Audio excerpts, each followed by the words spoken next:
Hi, ഇന്നത്തെ topic cash flow. അതുപോലെ തന്നെ ക്യാഷ് ഫ്ലോ എത്രത്തോളം ബിസിനസ്സിൽ ഇമ്പോർട്ടൻ്റ് ആണെന്നുള്ളത് നമുക്ക് അതെങ്ങനെയാണെന്നുള്ളത് നമുക്ക് നോക്കാം. ക്യാഷ് ഫ്ലോന്റെ അറിയാം, ക്യാഷിന്റെ മൂവ്മെന്റ് ആണ്, ക്യാഷ് വരുന്നതും പോകുന്നതൊക്കെയാണ്.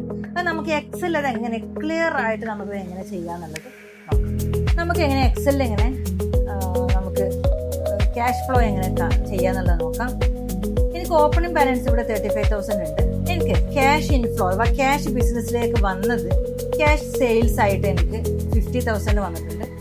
അതേപോലെ കസ്റ്റമർ പേയ്മെന്റ് റിസീവ് ആയിട്ട് എനിക്ക് 20,000 വന്നിട്ടുണ്ട്. ടോട്ടൽ കാണാൻ വേണ്ടി ഞാൻ സം ഫംഗ്ഷനാണ് ഉപയോഗിച്ചിട്ടുള്ളത്. Equal to sales, cash sale plus customer പേയ്മെന്റും ഞാൻ ആഡ് ചെയ്തു. ദെൻ ക്യാഷ് ഔട്ട് ഫ്ലോ അതെങ്ങനെയാണ്? സാലറി പെയ്ഡ് ആയിട്ട്, റെന്റ് പെയ്ഡ് ആയിട്ട്, ഇലക്ട്രിസിറ്റി ബില്ലായിട്ട്, പർച്ചേസ് പേയ്മെന്റ് ഒക്കെ ആയിട്ട് എനിക്ക് ക്യാഷ് ഔട്ട് ഫ്ലോ വന്നിട്ടുണ്ട്. അതിന്റെ ടോട്ടൽ ഞാനിവിടെ കണ്ടു. ദെൻ നെറ്റ് ക്യാഷ് ഫ്ലോ കാണാൻ വേണ്ടിയിട്ട് cash inflow minus cash out flow, cash inflow minus cash out flow 26,000 ആണ് എനിക്ക് നെറ്റ് ക്യാഷ് ഫ്ലോ കിട്ടിയത്. 26,000.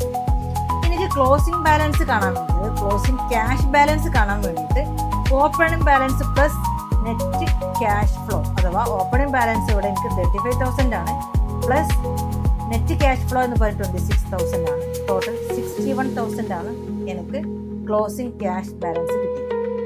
ക്ലിയർ ആയി തോന്നുന്നു. ഇതുപോലത്തെ വീഡിയോസിന് വേണ്ടിയിട്ട് നമ്മുടെ പേജ് ഒന്ന് ഫോളോ ചെയ്യുക.